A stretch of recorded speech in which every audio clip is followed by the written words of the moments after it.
Good morning. I am Shivani from Amity School of Communication, and today we have a very eminent guest in our studio, Dr. Vinita Sahai. Dr. Vinita Sahai is the second woman in the nation to be appointed as the founder director of NEIIM by the Government of India in the year 2018. She heads office at IIM Bodh Gaya. Prior to this, she worked as a marketing professor at IIM Raipur. Having 23 years of experience in the field, she has traveled across the world such as UK, US, Denmark, China and many more. She has organized international conferences, published several research papers and edited various books also. Welcome to the studio, ma'am. You are the second woman in the country to be appointed as the director of any IIM. How does it feel to get such achievement associated with you? Thank you, Shivani, for such a wonderful introduction. Yes, you are asking about me about this responsibility. Yes. It's an onerous responsibility, at the same time, a huge honor as well. To set up an IIM, that too a greenfield project, itself is an extremely enriching journey, both in personal as well as in professional capacity. I have always marveled at the extreme potential of this land, which is Bihar, because all these growing years have been seeing that maximum human resource, no matter whether it is in bureaucracy or maybe in NASA Space Center, this place has been the biggest provider. But somehow, as we keep saying, that from the land of Nalanda to what we are today, we all have to make a very concerted efforts to get the glory back. So not just an IIM, it's an IIM Bihar, and that's why it's little more challenging, but at the same time, little more meaningful. Okay. Yeah. Pam, education for girls in Bihar is evolving. Though slowly, but we have come a long way. How do you visualize these changes? I know I am on camera, so it's not a very politically correct statement to make, but we just can't use slogans and get over it. खाली शोर मचाने से बेटी बचाओ और बेटी पढ़ाओ बेटी नहीं पढ़ती हैं. बेटी को आगे बढ़ के पढ़ाना पड़ता है. And I had a very first-hand experience in this direction last year when, in spite of being in IIM, we just had one girl student. And I distinctly remember the day when she came into our office along with the parents, a girl from deep interior Uttarakhand. And while her father was filling up the form, he happened to ask me how many girls are there on campus. And I had to tell him that yours is going to be the only one. And I distinctly remember he immediately got up and he was ready to go. It took us 4.5 hours of constant counseling, not just of the girl but also of the parents, more so, to convince them that yes, it is perfectly safe, perfectly okay to leave the girl behind. I remember I had convinced the mom saying, here's my phone number and I'm on hotline with you. No matter what time, where, when you will ring me up, I'll always pick up the phone.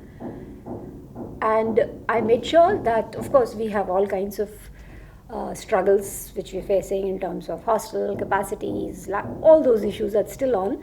But I do remember my team making sure that we somehow accommodated that girl in our academic rooms, academic hostels or academic buildings, and we made sure that she was comfortable. As a result of it, today, if I can say it, we have a 300% increase in girls, which makes it to 3 girls. Wow. But yes, I have campuses across India where girls' strength is as high as 42, 51. So there's a long way to go. There is a Bihar perception which we need to correct. But yes, we need to actually go that extra mile and correct it. We have to really make our girls safe here. We have to really make their families feel safe here. And it's a very, very collective responsibility. Ma'am, my next question to you is, since you have traveled across the world and you have been working so closely in the field of education, so what difference do you see in the pattern of education as well as in the student of India as compared to that of abroad? Okay. Especially at a higher education level. See, one thing I've always felt, in which we feel we are very blessed, is the amount of importance the entire society, the families, the parents give on education. It's a very, very high priority item for us. So a family may not have enough to eat, but they will make sure that the child goes to school. Now this is very unique to India, that the entire ecosystem tries hard, because possibly, being a populous country that we are, we know that this is where we can make a difference. Like as a nation, we all know that entire strength is this youth power that we have, and this youth power needs to be educated. Youth power needs to be skilled. So that for sure is priority, and that's the only way we can make it this time.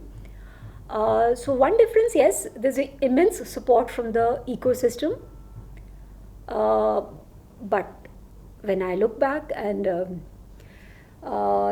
we really need to work in terms of creating enough capacities. We really need to have quality improvements. We need to have accessibility improvements. We have to have equity improvements. So we have to work on all these three. Okay, ma'am. Yeah. And my last question to you would be, what would be that one message which you would like to give to the youth of the nation? Since you have a good experience in the field of education. Well, message sounds very cliched, but there are no shortcuts. I know every young person would have heard it many times, but the bottom line remains, there are no shortcuts. The only way to success is through hard work. Only thing is, yes, when we do it in an area where we are very passionate about, this hard work doesn't remain hard. So youth of the nation, and finally, frankly, fortunately, we as a nation have arrived to that stage where we can offer enough opportunity to our youth to excel in a field where they wish to be. So I think as educators, it's our moral responsibility to offer every student exercise of option where he makes a choice that he wishes to study this, and then of course we have to ensure enough quality and other associations associated with it so that he excels. So we as a nation have to really work together, and what is needed from students or from youth is make up your mind, and once you make up your mind, just give it your best. Okay, so thank you so much. Thank you so much, ma'am, for joining us today and enlightening us with your words. Thank you. Thank you. Thanks you so much.